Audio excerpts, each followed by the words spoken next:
Are you ready for some good news? In Christ, there's a great exchange. He receives the curse that you and I deserved, and we receive the blessing that only Christ deserved.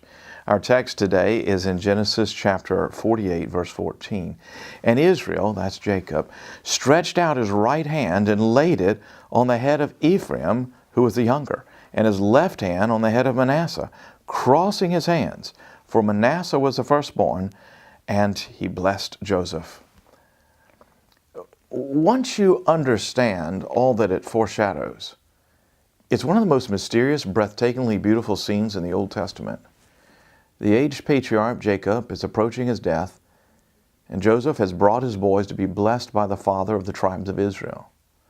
When the dying Jacob extended his hands to bless his grandsons, he confused and disturbed his son Joseph. Joseph had properly placed the older son Manasseh under the blind Jacob's right hand and the younger Ephraim under the patriarch's left hand.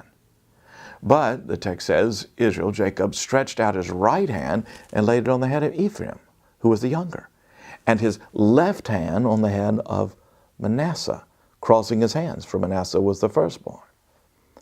Joseph tried to correct him, but Jacob refused. Jacob kept his hands crossed and said, "I know, my son, I know." He was saying essentially, I know what I'm doing. I'm putting the undeserving one in front of the deserving. When the Son hung on the cross, it was as if the Father crossed his hands.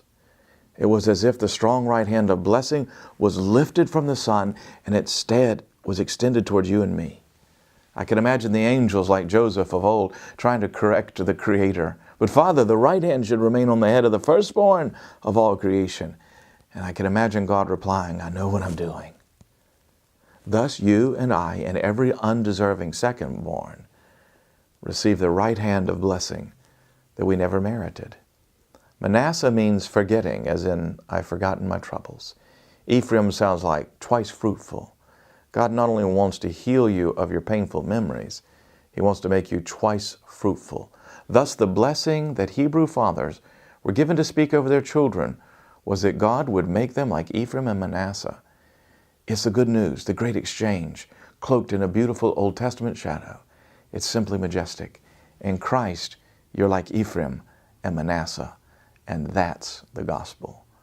Well, that's today's daily devotional, and you can click here and get more videos like this one. And if you haven't subscribed yet, be sure and do so today. And hope you have a great day.